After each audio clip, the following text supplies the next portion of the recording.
which is the Guardian newspaper of Turkey.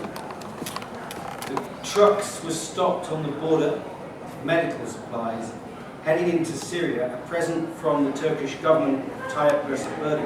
Bandages, gauze, clamps, sheets, steri strips, needles, antibiotics, nothing else. You think there was something else? Mortars, ammunition, grenade launchers in those trucks? If you do think this, tell someone, your friends, mention it to them. Pass on this truth if you know it to be one, as DÜNDAR did and ERDEM Gul. If it is the truth, what harm can be done if you simply pass it on to others so that they may know it too? If you are a writer, and no one write it down somewhere, this is true, because this is what writers do. I want to tell you a story about Dostoevsky, that you may know. In 1849, he was arrested with others for sedition, locked in St. Petersburg Stupis prison.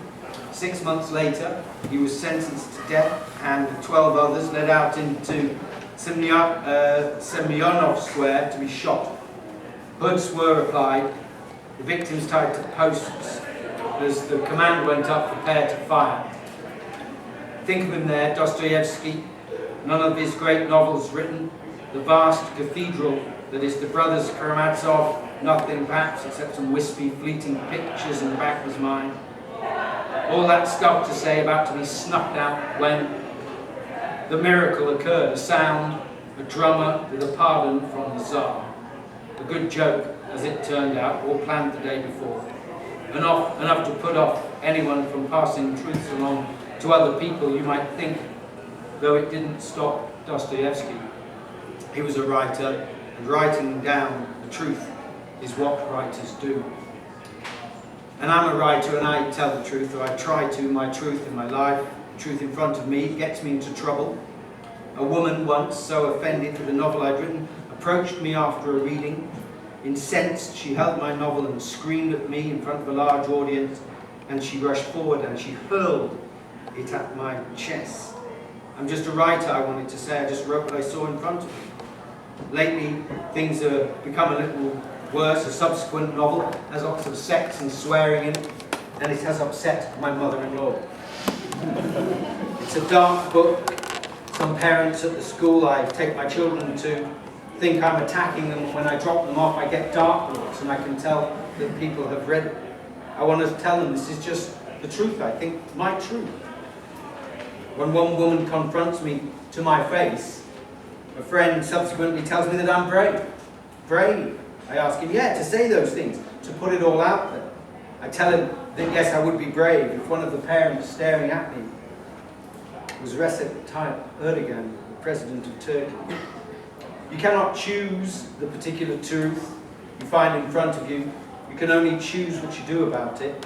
Whether you turn your back, no shame in that, or run towards it, hunting it down, sniffing it out through dark alleyways and across empty wastes of time and space. The scent almost lost, nothing but your desire and your passion to keep you heading forward. The truth leads some writers to fame and wealth, others into prison and trials behind closed doors, conducted by on the whim of tyrants. And now, another story about Dostoevsky that you won't know, probably.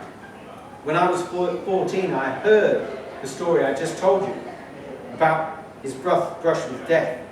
I plucked Crime and Punishment from the forbidding shelf of Russian novels that my elder brother had given my parents one Christmas, and I read it, this truth. And when I put it back, finished 2 days later, I knew I wanted to be a writer, that I needed to be one.